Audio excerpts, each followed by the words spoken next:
magacaygu Cabdiraxmaan Geestiir Cabdiraxmaan Maano ku dhaqan gobolka Ilbaxnimada iyo Xadaarada aqoonta iyo murtida nabadda iyo horumarka Soomaaliyeed ee Awdal gaar ahaan magaalada madaxda Boorama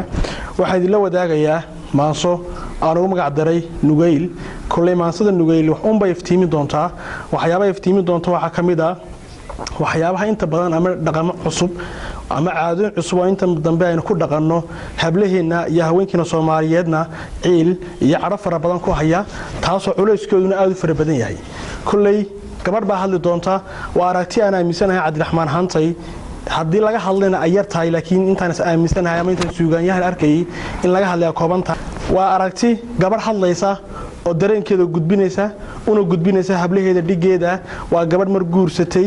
laakiin guurkeedii iyo dhacdooyinkii ay ka soo gudubtay ama maxayna waxyaabo soo wajahay ku faahfaahinaysa aragtidan waa gabadh maxayna fariinta gudbinaysa ay ku socoto haweenweynaha Soomaaliyeed oo dhigeeda iyo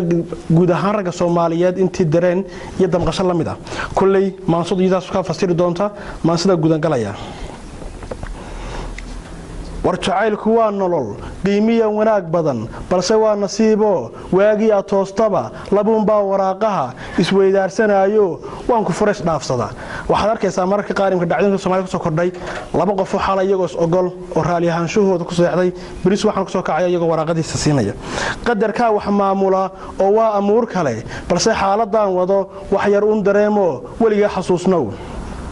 talomeeyay wajigii waaga soo dilaacaba wehelkayga noqon jiray talomeeyay wiilkii qudha aan wadaagnee noloshayda meel weyn ka banaystay waagii waxyeelay ismaan oran wax dhibana ma geysanin reerkayga waa qudha warwareeg ugama bixin waxaan u kacaa aroor waxaan u karshaagasiin waxaan siiyaa qureec weel baan ku soo guri gacmo wada jiraa qaban wax yar baan ka siisin sheekaan wadaagnaa dabadeed waxaan tagaa kabadhkiisa waxa yaal dharka nooca wacan baan waxyaa jirkiisiyo garbihiisa waaweyn ku wareejiyayun nacabkana ku waabshaa mudareema weeraha aan ka qoray wadnaha iyo qalbigani walhanaye kaligii uu weheshada haddii aan wacnaan iyo ku huray wanaag badan inaad weecad keentiyo warwareega meel kale waligay ma soo dhigan waa iswaayi doontaan waxa taa ka sii daran markastoo aan wacoon diro waraaqaha dareenkee weeleeya garashada waxaan idhaahdaa kalgacaylka weyne u samee wuxuu rabo qalbigana walaaciyo ha ii gelin wixii dhiba waxaan cidlada iyo waayaa ku dhaafaa agjoogaaga weeye ha ii dhigin waraabaha balse waa qoraalo waan waayey ruuxii qalbigani ku weynaa waxaa laygu odhan jiray raggu waa halyey iyo horar waali badanoo wax kastoo samaysaba noloshaada wiiqee ha u loogin waaxyaha hana odhan waxaa tahay wasiirkii naftaydiyo kii wadnaha ku noolaa waxaa laygu odhan jiray hadduu ku yidhaa walaal jacayl baan kuu wadaa wacnaan baan kula rabaa wanaag baan kuu hayaa warna haba ka sii gurin waa yeelkadaa ku dheh